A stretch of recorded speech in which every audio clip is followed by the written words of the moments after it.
Welcome to the Hard Rap Cafe. I'm your host, Rocky Dennis.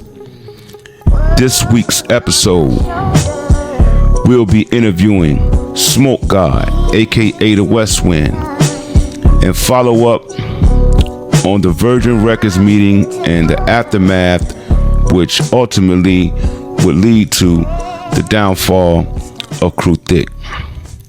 Welcome to the show, SMOKGOD. Peace and power, peace and power. What's cracking? Man, we appreciate you for tapping in with us. So before we get into any of the Crip Thick stuff or the killer tape, let me get a little background on you. Where were you born and raised at? Well, I was born in a small little town in LA County known as Watts. Okay. Yes, sir. Actually, my mother was an original Soul Train dancer, pregnant with me, living in the Jordan Downs, 103rd Jordan Down Projects, which later became more infamous in I think the 1992 movie Menace to Society, where Kang lived. Right. That's where, when I came home from the project, from the hospital, that's where I came home to. So I grew up on the east side of Watts, and then later on, in the late 70s, early 80s, I was already back and forth to my granny house. She stayed on 118th and Wadsworth. And in the late 70s, my granny moved to Vegas, Las Vegas. And then we moved into my granny house, 118th and Wadsworth, which is known for the legendary, infamous 11-8 block Crips, started by Little James Compton, Raymond Washington cousin. Okay.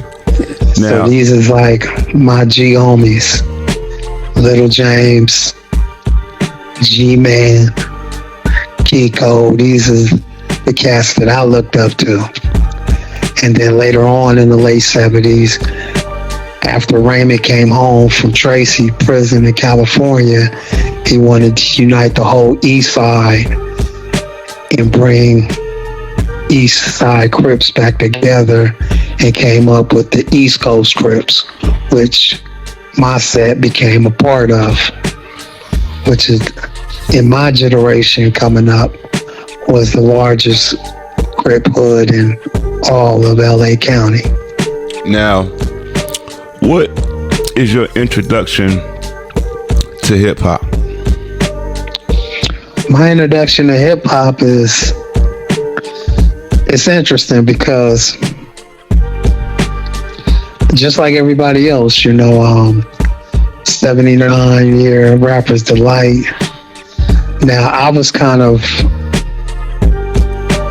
back then, it's so crazy because you got social media, you got the internet, all this stuff right now.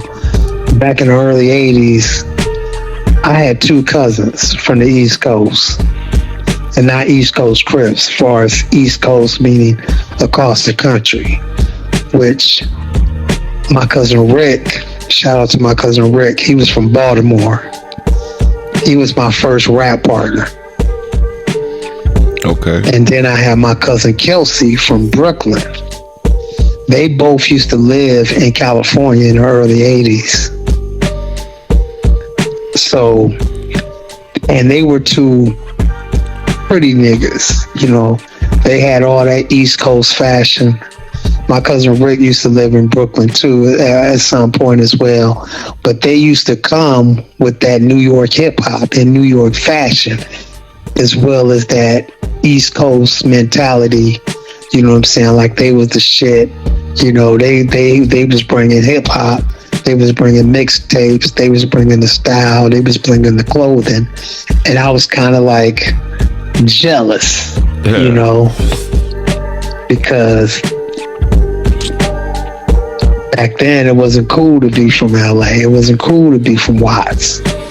It wasn't cool to be a Crip, a gangbanger. You feel me? Yeah. So speaking on the East Coast, when exactly did you migrate or move to the East Coast, and where did you land when you moved there?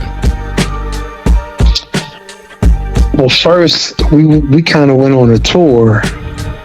We came to Florida first. Like, we visit I had an uncle in Florida, in Orlando, and then my stepfather was from Greenwood, South Carolina. So we went on tour, like, so we went from Florida to Greenwood, then I went to Brooklyn, and then from Brooklyn I came down to Virginia. So what year was that you reached Virginia? 1988. 1988.